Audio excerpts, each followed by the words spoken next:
කුක්කුව එනවා කුක්කුව. ඒ උට කතා කරා.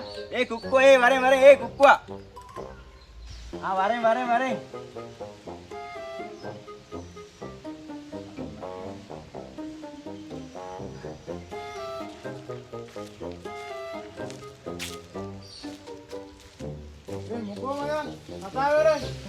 මචං කුක්කුව උඹ ගියද බනේ Facebook එකේ අද ඉඳන් ෆිට්නස් ලයිෆ් එකක් කියලා. ඔව් බං. මේක දැක්කද? එතකොට යතේ තියෙන්නේ මොකද්ද? මේක ෆිට්නස් බන් එකක් බං. මොනවාද බං මේ ෆිට්නස් බන් කියන්නේ? සාමාන්‍ය බනිස්සක් කරනකොට මහත් වෙනවා. ෆිට්නස් බනිස්සක් කරනකොට ෆිට්නස් වෙනවා. උඹ ෆිට්නස් කියාගෙන බර කොහොමද මම ෆිට්නස් ලයිෆ් එකක් ගත කරන්නේ? 2 minutes later. කුක්කුවා උඹ දැන් හැමදාම එක්සර්සයිස් කරනවද? අද මම පාන්දර පාර නැගිට්ට බං. ඉතින් ඊට පස්සේ පයක් විතර ෆෝන් එක බැලුවා බං. ඉතින් ඊට පස්සේ ආයි නිදාගත්තා බං. ආයෙන පුෂප් එකක් ගාලා පෙන්නන්න දැන්.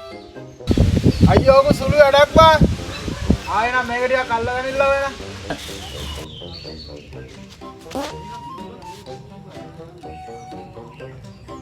ආයෙ නේද පටන් ගනින්කෝ.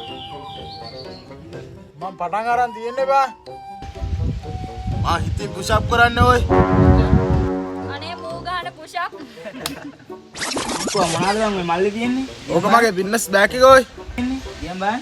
ආ අච්චා. අඩේ දියුල් ගෙඩියක්. අඩේ අඹ ගෙඩියකුත් තිබිලා. කෙසෙල් අඩේ. ෆිට්නස් බං. මේ ඔක්කොම උඹේ ෆිට්නස් කෑමද බං එතකොට? ඔව් මගේ පොඩි බඩගින්නේ ෂෝක් කනේ.